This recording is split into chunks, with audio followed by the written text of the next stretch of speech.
Thank you, everyone, for tuning in. Welcome to week 3 of the podcast. Today we have a very special guest on, Mr. Casey Major. We're going to be talking about professional stadiums today.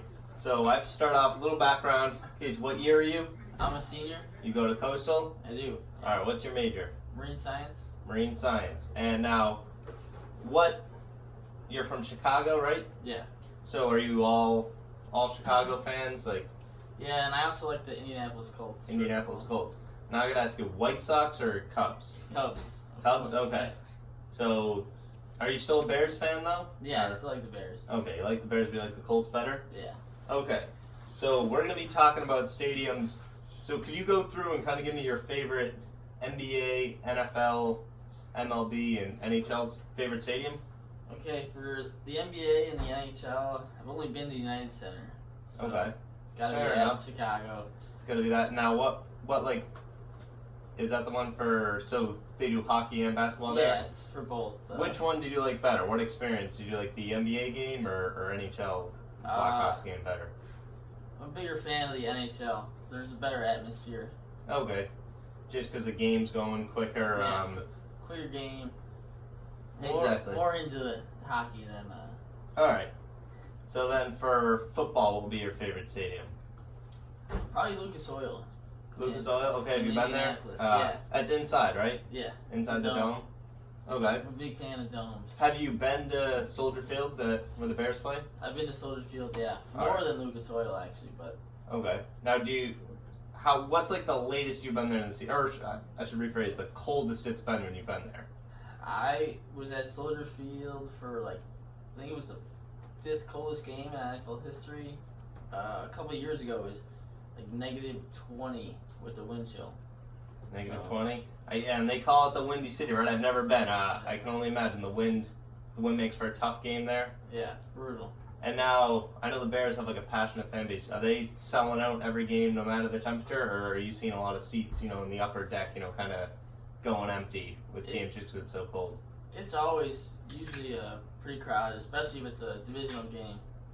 For the Packers, it was negative 20, but it was still a sellout. Okay. So there you go. And now that just leaves MLB. Now, what are the odds it's anything other than Wrigley? It's got to be Wrigley Field. Okay. But aside from Wrigley Field, it's probably Citizens Bank Park. That's where the Phillies play? Yeah, Philadelphia. I like how it's opened up and they got a lot of video boards and this is a cool layout. That's cool. You're kind of seeing an old school versus new school stadium there. Yeah. Which kind of cool. So obviously it's Wrigley. There's all the history there. But what makes Wrigley, so great? I've never been, and a lot of our viewers haven't been. So, it's there's so much history there and everything. But what are a couple of your favorite parts of it that you make it so special? My favorite thing is so the concourse is below the stadium, so you got to walk up the steps to get to the field. So it's like taking up those steps on a nice summer day, and you just get all the smells of the game. Oh yeah. One of my favorite things about going to Wrigley Field. That's cool because I know a lot of stadiums. You kind of have to walk down and jump. I didn't know that. So, how many stairs is it? It's probably 10 stairs, maybe. 10 to get stairs, up. and that's. So if you're driving by and you see Wrigley out the window, is it something you kind of have to? Not look way up at, but it's street level, but yeah, the field would be a little bit raised up. That's pretty cool. And now, does that affect the ball at all, flight wise, altitude? Not really, but the ball flies in Wrigley Field. Now again, the wind. Yeah. Is that because of the wind in Chicago? Now, can that have a reverse aspect of it can be blowing in and it can be a lot harder to hit a ball out? Yeah, it changes based on the wind. Some days you don't have any chance of hitting the ball out because of the wind. Some days, if you put it in the air, it's long gone. Okay. And now, obviously, professional stadiums, their big thing is they have the teams that are, home to the field, and they play all their season games there. Have you been to any special things, like a concert or some sort of event at these, kind of professional stadiums that are outside of the usual aspect of it? Yeah, I have. I've been to a country concert at Soldier Field, which was actually a nice layout. The way that the sound travels through the stadium, it's like a domed outside shape, so it echoes good. Cool. And where were you sitting for that? The upper deck. Actually. The upper deck. Yeah. Side stage. So with the concert, how do they? I know with a lot of concerts they have people like on the field, kind of like the act goes in the end zone. There are people on the field, and then they kind of sell it out like this, but they leave the seats empty behind. Yeah. Is that what it was? Yeah, it's pretty much how that was laid out. And then I've also been to one in Wrigley Field where they put the stage out in center field, and they sell out pretty much everything but the bleachers behind it. That's cool. Now, who did you see at Wrigley Field? Jimmy Buffett was at Wrigley Field. Jimmy Buffett.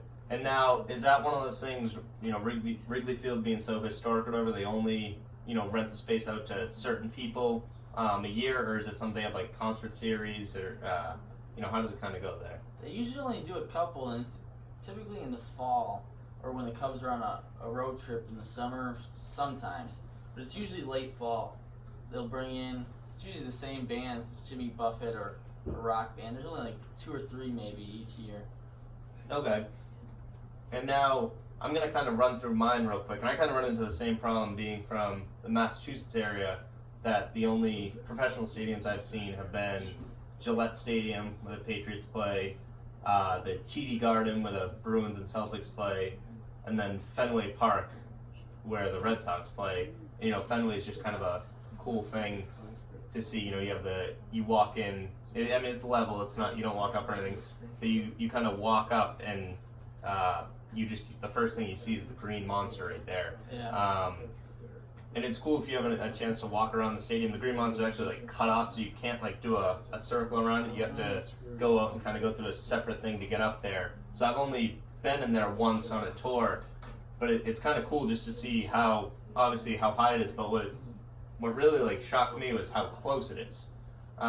You're looking at home plate, and then you kind of look down, and the whole field kind of seems to go out. So you kind of really see, how high up it is, but you're kind of expecting that. But it's cool to see in person, but how close to home plate it is. And then one other stadium I have been to is Camden Yards in Baltimore, which is kind of my first experience going to an away game and kind of being that fan at an away game. I have been to the Barclays Center too for a hockey game. I saw the Bruins and Islanders play. And the Barclays Center is kind of weird because, they have like the car on the glass and everything. In the stadium, it really wasn't designed for hockey, it was designed for basketball. So there's just so many, it's like that thing in the concert. It's almost all the seats behind the net are kind of, they have curtains that go out and they block the seats off. So I think they moved to a new facility since then, but those are the two I've been to, was the Barclays Center and Camden Yards. But what I really found different with them is that, being with a team like the Bruins and the Red Sox that have such a following, they brought so many fans to the crowd. It almost, was not a 50-50 split, but, there's almost like chants. I have heard at Camden Yards like let's go Red Sox chants. Have you ever seen anything like that? Yeah, especially for the Cubs. The Cubs fans travel I can imagine. everywhere. That there's always like a home game. Like they call the Brewers Milwaukee. That's Wrigley North for Cubs fans. Wrigley North. There's usually 80% Cubs fans compared to Brewers. And now that's a divisional game, right? Yeah. The Cubs. Now, is it one of those, like, how long of a drive would it be to get to? Only about like 45 minutes. Okay. From. And now, do they find like a, fluctuation in ticket prices when the Cubs fans go out? Like, Yeah. Obviously it's a divisional game, it goes higher, but when they know they have so many Cubs fans coming out, do you see ticket prices going higher? Yeah, they try to give Wisconsin residents a discounted price. Does it help at all? Or It doesn't really help, no. They also give away free tickets at gas stations. Really? To anyone? Yeah. Or if only for I think Wisconsin residents. Yeah. So you can get a free ticket, but it still doesn't even matter? Nope, there's still majority Cubs fans there. Okay, so being from kind of that, professional sports area where, you have a lot of diehard fans, if you had to run through an average ticket price for the 4 main sports, what would you say? Just for like a regular. For the Cubs, right now, probably around like $70. $70, and what's that, like a bleacher seat? Yeah. Well, the bleachers are usually a little bit cheaper. You can get a bleacher seat for like $35 because it's first come first serve. So you're not paying for a seat. It's a general admission, and then where you sit is based on what time you get there. Okay. Then for the Blackhawks, it's probably like around 80 for the nosebleeds. Yeah. Yeah. The Bulls right now, you could get a ticket for like $20. They're not very good. And then no matter how good the Bears are, you're looking at like $150 to get into the stadium. All right. Just because it's just a small stadium, so. And now, parking with all that, you're looking at like $50 a piece, like to park at Soldier Field, Luke Soldier Stadium. Soldier Field is weird. You have to, if you're paying to park, you have to go through like the Bears, so it's like, $50. We usually take the train down there. Okay. To eliminate that, and then same thing as Wrigley Field. Wrigley Field doesn't have their own lots, so you park in like gas stations. They'll close up, and you'll pay to park in a gas station or like a restaurant or something. Or people sometimes even use their like house parking driveways. You know, Yeah, some they of them sell have out like their 2 personal spots, spots. and they'll drive around during the game so they can make the money. Yeah.